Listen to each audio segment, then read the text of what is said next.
परम प्रेममय श्री श्री ठाकुर, परमराध्या जगज्जननी श्री श्री बर्मा, परम पूज्यपाद श्री श्री बड़दा, परम पूज्यपाद श्री श्री आचार्य देव, गुरु परिवार सभी चरण रे मोर अनंत कोटि प्रणाम।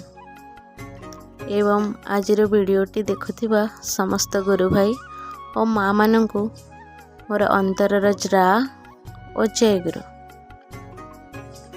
तो आजिर प्रसंगटी हेउछि संसार और समाज गठन रे नारी।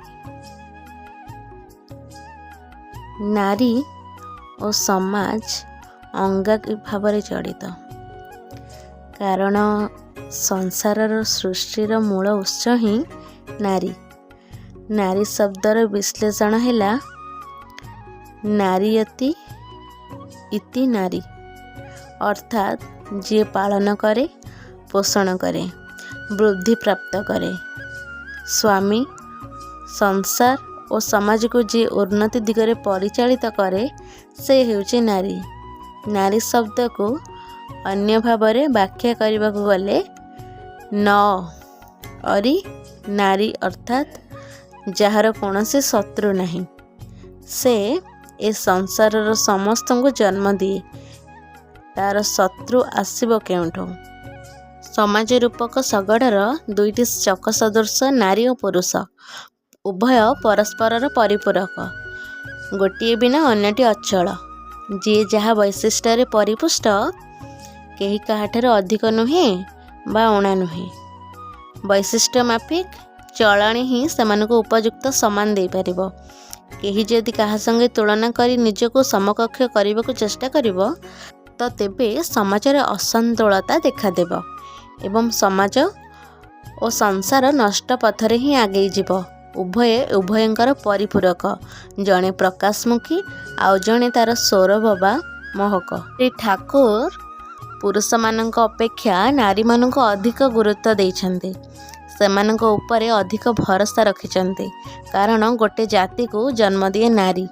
पुरुष परिवार गढ़े ना, नारी ही परिवार गढ़े, समाज गढ़े।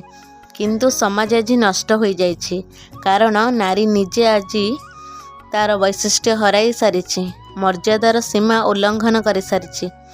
वर्तमान समाजर चाकचक्य तथा वस्तुवादी चिंताधारा रे से स्वार्थ सर्वस्व हो सारिछि।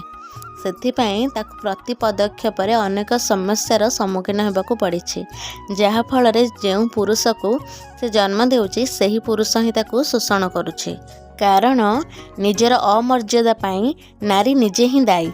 से आधुनिकतार द्वाही देई निजको जो परिपाटी रे सजाउछि पुरुषर मन उपरे ताहा प्रभाव पकाइबा द्वारा से पथभ्रष्ट हो जाउछि। नारी स्वाधीनता तथा नारी सशक्तिकरण द्वाही देई निजर स्वेच्छाचारिता को बढ़ाई चली। दुहिता दुई कूल को हिता, यही शब्दर गुरुत्व को भूली जाइछि।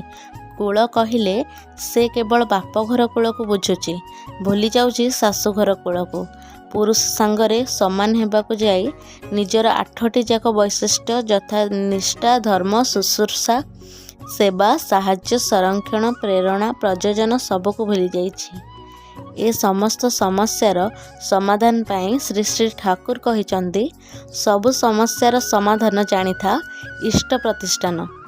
सबु कथा को पछरे पकाई जदि से इष्ट बा मंगल पथरे जाई निजर भूमिका को ठीक ठाक भावरे निभेई पारिबो, हुए तो ए समाज ध्वंस मुखर बंची जीव। आउ मंगलर मृत प्रतीक हेले इष्ट।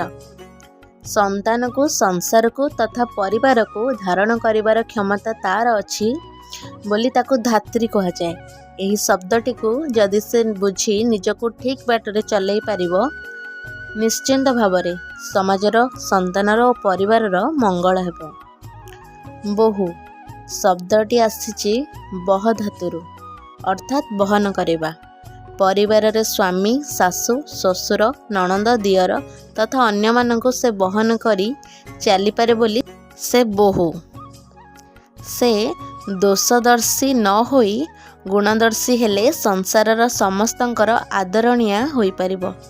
सेथिपाई कहा जाइछि पत्नी मूलम गृहम ବିପୁଷାମ୍ ଯଦି ଛନ୍ଦୋ ନୁବର୍ତ୍ତିନୀ। ଅର୍ଥାତ୍ ଶ୍ରୀ ଶ୍ରୀ ଠାକୁର କହିଛନ୍ତି ନାରୀ କେବେ ତା ସ୍ୱାମୀର ଦୋଷକୁ ନ ଧରି ଅନ୍ତରର ସହିତ ବିଚାର କରି ଭଲ ପାଇବାର ମାଧ୍ୟମରେ ସବୁ କଥାକୁ ସୁଧାରି ନେବା ଉଚିତ। ଠାକୁର କହିଛନ୍ତି ସ୍ୱାମୀର ଦୋଷ ଧରିବୁନି ଝିଅ, କହିବୁନି ତାଙ୍କୁ ଖୁଣ୍ଟା ଦେଇ, ଅନ୍ତରରେ ତୃପ୍ତି ଦେଇ ସୁଧାରି ନେବୁ ସବୁ ମିଳାଇ। ଧର୍ମପତ୍ନୀ ଅର୍ଥାତ୍ ସ୍ୱାମୀଙ୍କୁ ଯିଏ ଧର୍ମପଥରେ ଅଗ୍ରସର କରାଇପାରେ ସେ ହିଁ ଧର୍ମପତ୍ନୀ ବା ପତ୍ନୀ। ଧର୍ମାଚରଣରେ ଯିଏ ସ୍ୱାମୀଙ୍କ ସାଙ୍ଗରେ ଥାଏ ତାଙ୍କୁ ମଙ୍ଗଳର ମାର୍ଗରେ ନେଇଯାଏ ଏବଂ ଇଷ୍ଟମୁଖୀ ଚଳନରେ ଉଦ୍ବୁଦ୍ଧ କରିପାରେ ସେ ହିଁ ଧର୍ମପତ୍ନୀ। ଅର୍ଦ୍ଧାଙ୍ଗିନୀ ଭାବରେ ସ୍ୱାମୀଙ୍କର ସୁଖ ଦୁଃଖ ଭଲ ମନ୍ଦ ସବୁଥିରେ ସେ ଅଧା ଭାଗିଦାର ହୁଏ। ସ୍ୱାମୀଙ୍କ ପାଖରେ ଅହଙ୍କାରକୁ ତ୍ୟାଗ କର, ଅଭିମାନ ନ କରି ତାଙ୍କୁ ଆପଣାର କରିନିଅ। ସେଥିପାଇଁ ଲକ୍ଷ୍ମୀ ପୁରାଣରେ ଅଛି, ସ୍ୱାମୀର କଥାକୁ କେବେ ନ ପକାଇ ତଳେ, ସ୍ୱାମୀ ଦୁଃଖେ ଦୁଃଖୀ ସୁଖେ ସୁଖୀ ହୋଇ ଚଳେ, ଏମନ୍ତ ନାରୀର ଗୃହଲକ୍ଷ୍ମୀ ନ ଛାଡ଼ଇ ପୁଣ୍ୟବତୀ ବୋଲି ତାକୁ ପୁରାଣରେ କହେ। ଭାର୍ଯ୍ୟା ଶବ୍ଦର ଅପଭ୍ରଂଶ ରୂପ ଭାରିଜା, ଅର୍ଥାତ୍ ଭାର୍ଯ୍ୟାର ଭାବ ସ୍ୱାମୀକୁ ମଧ୍ୟ ଯାଇ ପୁଣି ଆସି ଜନ୍ମ ନେଉଥିବାରୁ ସେ ଜାୟା, ପତିତ୍ୱ ମାଧ୍ୟମେ ଜାୟତି ଇତି। ତେଣୁ ସ୍ତ୍ରୀର ଭାବରେ ଏ ଜଗତ ବନ୍ଧା, ଏ ଜଗତ ତା ମଧ୍ୟରୁ ଜନ୍ମ ନିଏ ବୋଲି ସେ ଜନନୀ। ସତୀ ନାରୀର ସର୍ବସ୍ୱ ହେଉଛି ତାର ସ୍ୱାମୀ। ସ୍ତ୍ରୀ ଜାତିର ଜୀବନୀୟ ସଂସ୍କାର ହେଉଛି ତାର ପାତିବ୍ରତ୍ୟ। ସ୍ୱାମୀଙ୍କୁ ସେ ପତିତ ହେବାରୁ ସେ ରକ୍ଷା କରେ, ଧର୍ମ ମାର୍ଗରେ ଉଚିତ ମାର୍ଗରେ ପରିଚାଳିତ କରିପାରେ। ସତୀ ନାରୀର ସଂଜ୍ଞା ଦେବାକୁ ଯାଇ ଠାକୁର କହିଛନ୍ତି ସନ୍ତାନ ଠାରୁ ସ୍ୱାମୀ ପ୍ରୀତି, ସତୀ ନାରୀର ଜୀବନ ଭୀତି। ତାଙ୍କର ବାଣୀରେ ଠାକୁର କହିଛନ୍ତି ସତୀତ୍ୱ ଯାର ସ୍ୱଭାବ ସିଦ୍ଧ, ଚର୍ଯ୍ୟା ପଟୁ ମନ, ଜଗଦ୍ଧାର୍ତ୍ତୀ ମୃତ ଝିଅ, ସଂସାରର ଜୀବନ ଲକ୍ଷେ କାମରେ ବ୍ୟସ୍ତ ଥାଇ ଯେ ସ୍ୱାମୀ ସୁହାଗ ଭରେ, କେଉଁ ଫାଙ୍କରେ ସମୟ କରି ସ୍ୱାମୀର ସେବା କରେ। ଲକ୍ଷ୍ମୀ ନାରୀକୁ ଗୃହଲକ୍ଷ୍ମୀ କୁହାଯାଏ। ସବୁ ଦିଗକୁ ସମସ୍ତଙ୍କର ପ୍ରୟୋଜନକୁ ସେ ଲକ୍ଷ୍ୟ କରି ଚାଲେ ଏବଂ ସମସ୍ତଙ୍କୁ ପୂରଣ କରିପାରେ ସେ ଲକ୍ଷ୍ମୀ। ସେହି ଝିଅମାନଙ୍କର ଶ୍ୱଶୁର ଘରର ସମସ୍ତଙ୍କ ପ୍ରତି ଅଯାଚିତ ଭଲ ପାଇବା ଓ ଅତୁଳନୀୟ ଅବଦାନ ଦ୍ୱାରା ଶ୍ୱଶୁର ଘର ପରିବାରର ସମସ୍ତଙ୍କୁ ଊର୍ଦ୍ଧ୍ୱମୁଖୀ କରାଇବା ସହିତ ସେ ସମାଜର ଅନେକ ମଙ୍ଗଳ କରିପାରେ। ସେହି ମର୍ମରେ ଠାକୁର କହିଛନ୍ତି ଶ୍ୱଶୁର ଘରେ ଯେଉଁ ଝିଅର ଅଗାଧ ଅଟୁଟ ଟାଣ, ସେଇମାନେ ତ ଲକ୍ଷ୍ମୀ ଝିଅ ସେବାରେ ବିପୁଳ ପ୍ରାଣ। ସର୍ବୋପରି ମା ଶବ୍ଦ ହିଁ ଗୋଟେ ଝିଅ ପାଇଁ ସହଜ ଉଚ୍ଚାରିତ ଶବ୍ଦ। ଏହି ଶବ୍ଦର ସମ୍ବୋଧନରେ ସେ ଆତ୍ମବିଭୋର ହୋଇଯାଏ। ଏପରିକି ଗୋଟିଏ ଛୋଟ ଝିଅକୁ ମାରେ ଶୁଣିଲୁ ଡାକିଦେଲେ ସେ ଖୁସିରେ ପାଖକୁ ଦୌଡ଼ି ଆସେ। ମା ଶବ୍ଦର ଧାତୁଗତ ଅର୍ଥ ହେଲା ପରିମାପିତ କରିବା, ଅର୍ଥାତ୍ ସ୍ୱାମୀ, ଶ୍ୱଶୁର ଓ ପୁଅର ଚାହିଦା ଓ ବୋଧକୁ ବୁଝିପାରି ତାକୁ ପୂରଣ କରିବା। ହୃଦୟର ଭାବକୁ ମାପିପାରେ ସେ ଯେ ମା।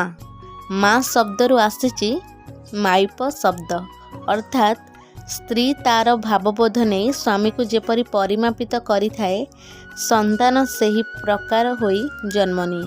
ଶ୍ରୀ ଶ୍ରୀ ଠାକୁରଙ୍କ ଭାଷାରେ mother is she who has measured her husband into a child. ପ୍ରକୃତରେ ନାରୀ ଯଦି ଉପରୋକ୍ତ ସମସ୍ତ ସଂଜ୍ଞାକୁ ଠିକ୍ ଠିକ୍ ବୁଝିପାରିବ, ସମାଜ ଗଠନ ପାଇଁ, ଜାତି ଗଠନ ପାଇଁ ଠାକୁର ଯେ କେତେ ଭରସା ତା ଉପରେ ରଖିଛନ୍ତି ସେ ଅନୁଭବ କରିପାରିବ। ଟଙ୍କା ପଛରେ ନ ଗୋଡ଼ାଇ, ବସ୍ତୁବାଦୀ ଚଳନୀ ପଛରେ ନ ଗୋଡ଼ାଇ, ଠାକୁରଙ୍କର ଦିଆ ଜୀବନୀ ଚଳନଚର୍ଯ୍ୟାର ତପଧାରାରେ ବ୍ରତୀ ହେବ, ତାହେଲେ ଉତ୍ତମ ସମାଜଟେ ଆପେ ଆପେ ଗଢ଼ି ହୋଇଯିବ। ସେଥିପାଇଁ ନେପୋଲିଅନ୍ କହିଥିଲେ, give me 12 good mothers, I will give you a good nation. ପ୍ରକୃତରେ ଗୋଟିଏ ନାରୀ ଭଲ ହୋଇଗଲେ ତାକୁ ଦେଖି ତାର ପଡ଼ା ପଡ଼ୋଶୀ ମଧ୍ୟରେ ବି ଅନେକ ପରିବର୍ତ୍ତନ ସଂଗଠିତ ହୋଇଯିବ। ଏ ସମାଜ ମଙ୍ଗଳ କୋଳରେ ହିଁ ଛିଡ଼ା ହେବ, ସେ ନିଜେ ମହିମାମୟୀ ହୋଇଯିବ। ଆଜିର ଏହି ଆଲୋଚନା ପ୍ରସଙ୍ଗରୁ ଆମେ ଏଇ ଯେ ଶିକ୍ଷା ଲାଭ କଲେ, ଶ୍ରୀ ଶ୍ରୀ ଠାକୁରଙ୍କୁ ଜୀବନରେ ଧରି ଚାଲିଲେ ଆମ ଜୀବନ ଯେ କେତେ ଯେ ସୁଖମୟ ହୋଇଯିବ, କେତେ ଯେ ଆନନ୍ଦମୟ ହୋଇଯିବ ଆମେ କେବେ କଳ୍ପନା ବି କରିପାରିବା ନାହିଁ।